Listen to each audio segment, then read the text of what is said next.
Mesdames, Mademoiselles et Messieurs, bienvenue sur le journal de ce jour. Le représentant de l'Union européenne pour les affaires étrangères de la politique de sécurité, vice-président de la Commission européenne Josep Borrell, a affirmé que l'Union européenne était prête à apporter tout son soutien pour faciliter la tenue d'élections présidentielles et parlementaires libres et équitables. Cela s'est produit lors de la réunion de Borrell avec le vice-président du Conseil présidentiel M. Moussa Kouni, où il s'est félicité des efforts du Conseil présidentiel pour organiser les élections à temps et a souligné son soutien de l'Union européenne aux efforts visant à obtenir le retrait et de tout de mercenaires et combattants étrangers de Libye.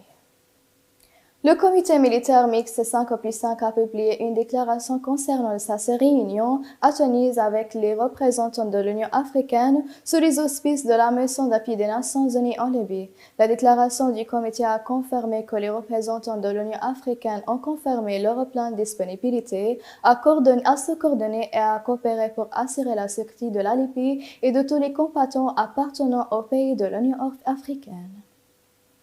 La mission d'appui des Nations unies en Libye Manuel s'est déclarée alarmée par les informations visant état d'une attaque contre le tribunal de Sabha le jeudi.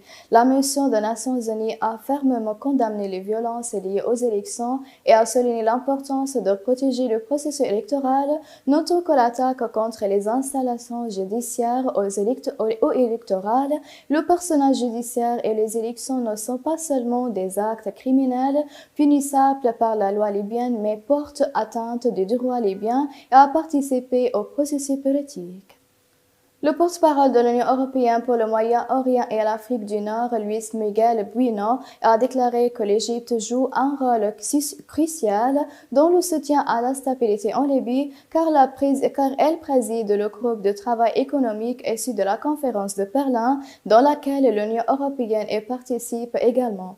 Bueno a ajouté que la priorité en Libye est d'organiser les élections justes et inclusives le 24 décembre, à la pleine mise en œuvre du cessez-le-feu, soulignant la nécessité pour la Libye de restaurer sa souveraineté et préserver son intégrité territoriale. Le ministre de la Santé, M. Ali Zanetti, a annoncé le lancement du premier système électronique pour guérir, suivre et mettre en œuvre les procédures de traitement à l'intérieur et à l'extérieur pour les citoyens.